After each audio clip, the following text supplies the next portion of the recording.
Hi అండి, నమస్తే. Welcome to read with Yashu.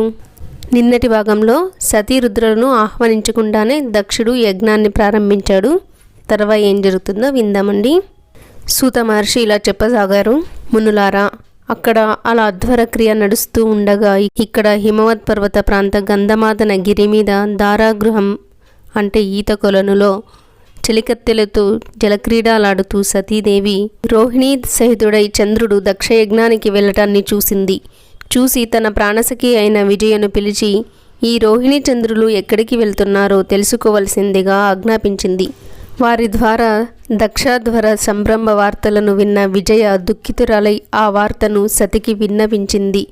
సతీ విస్మయాన్ని పొంది కుమార్తె అయిన తనకు తల్లిదండ్రులెందుకు ఆహ్వానించలేదు అని మదనపడి యజ్ఞానికి వెళ్ళటానికి నిశ్చయించుకొని కొలువు కూటంలో సభ తీర్చి ఉన్న శంకరుని సమీపించింది. బహుగణాలతో నంద్యాది మహావీరులతో గణాధ్యక్షులతో పరివేష్టితుడై ఉన్న పరమేశ్వరుడు ఆనందాశ్చర్యాలతో సతినిలా ప్రశ్నించాడు.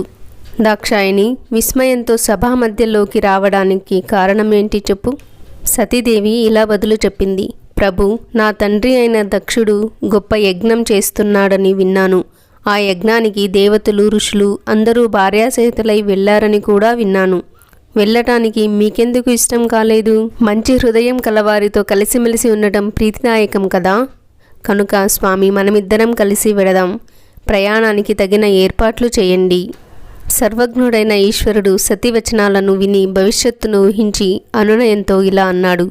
దాక్షాయిని, నీ తండ్రి యజ్ఞానికి వెళ్ళడం నాకు ఇష్టమే, కానీ నీ తండ్రి మనలను ఆహ్వానించలేదు.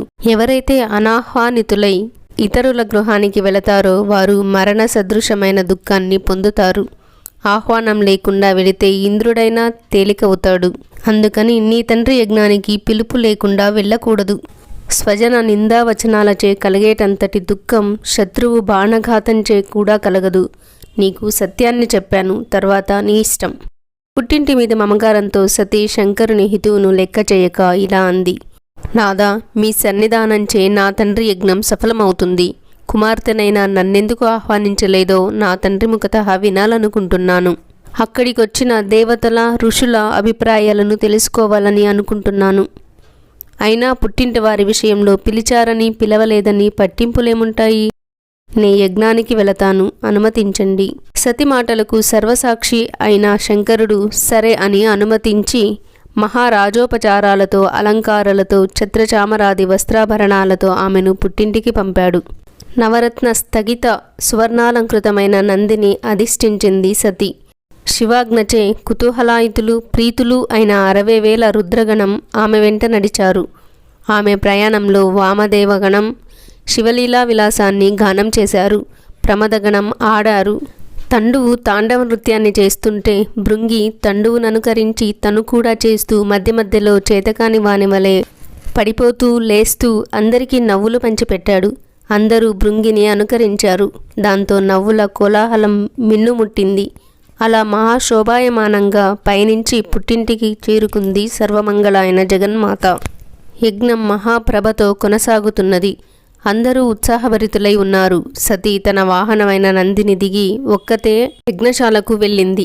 ఆమె తల్లి ఆసిక్ని తక్కిన సోదరీమణులు ఉచిత మర్యాదలను చేశారు. దక్షుడు ఆమెను చూశాడు, కానీ కొద్దిపాటి ఆదరాన్ని కూడా చూపలేదు. దక్షుని వల్ల భయంచే ఇతరులు కూడా ఎట్టి ఆదరాన్ని కనపరచలేదు. ఈ విధంగా సర్వుల అనాదరణకు గురైన సతీ ఆశ్చర్యంతో తల్లిదండ్రులకు నమస్కరించింది. ఆ యజ్ఞంలో విష్ణాది దేవతలకిచ్చిన హవిర్భాగాలను ఆమె చూసింది, కానీ రుద్రునికి మాత్రం భాగం లేదు.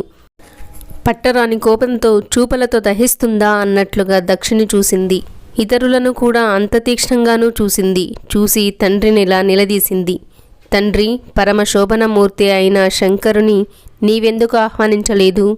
ఆయన ఈ సృష్టికంతటకు చైతన్య స్వరూపుడు కదా. ఆయనే యజ్ఞస్వరూపుడు కదా. ఆయన లేకుండా యజ్ఞమెట్లా సంభవం? ఆయన స్మరణ లేని కర్మలన్నీ అపవిత్రాలు. రుద్రుని ఒక సామాన్యసురునిగా భావించి అనాదరించావు.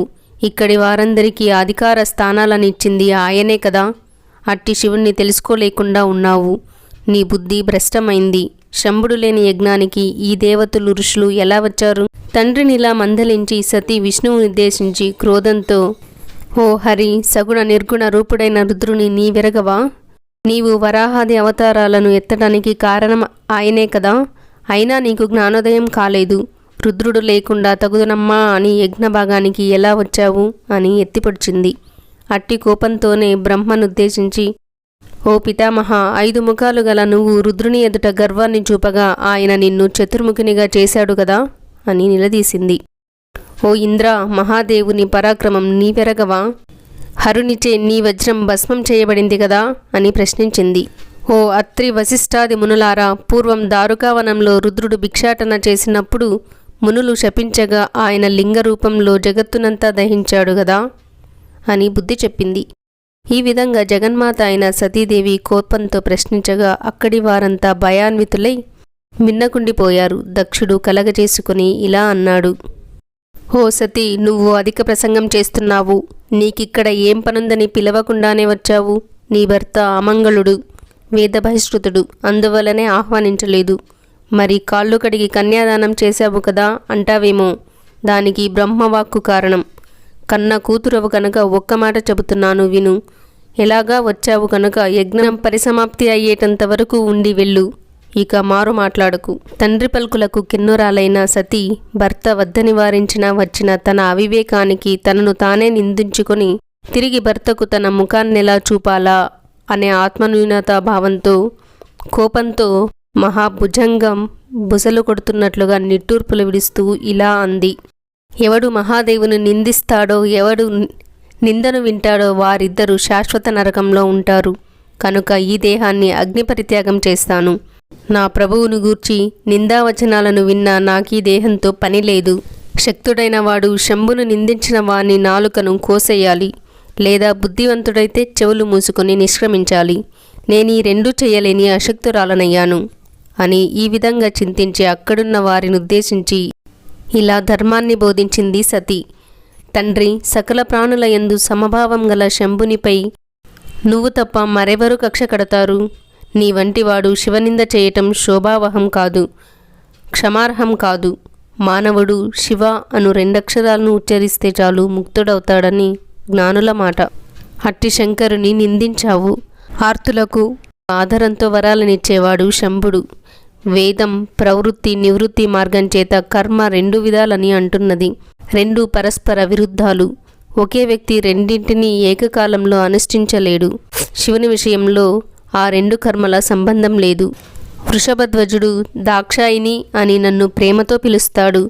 ఈ పైన అట్టి సమయంలో నా మనస్సు క్లేశాన్ని పొందుతుంది. నీ శరీరం నుంచి ఉద్భవించిన ఈ దేహం శవం వలె అపవిత్రమైనది కనుక తక్షణం దీనిని విడిచి సుఖాన్ని పొందుతాను అని శపథం చేసి అక్కడి దేవతలను మునులను ఉద్దేశించి, మూఢులై అనుచిత కర్మనాచరించిన మీరందరూ నిశ్చితంగా కర్మఫలాన్ని పొందగలరు అని శపించింది. తన ప్రాణప్రియుడైన శంకరుని మనసులో స్మరించింది సతి. ఆ తర్వాత ఏం జరిగిందన్నది రేపటి భాగంలో చదువుకుందామండి. నచ్చితే లైక్ చేసి కామెంట్ చేయండి. అలాగే ఇలాంటి కథలు వింటారు అనే అలాంటి వాళ్ళకి ఈ వీడియోని షేర్ చేసి సబ్స్క్రైబ్ చేసుకోండి. అలాగే చేయించండి. సర్వం ఉమామహేశ్వర పాదార్పణం.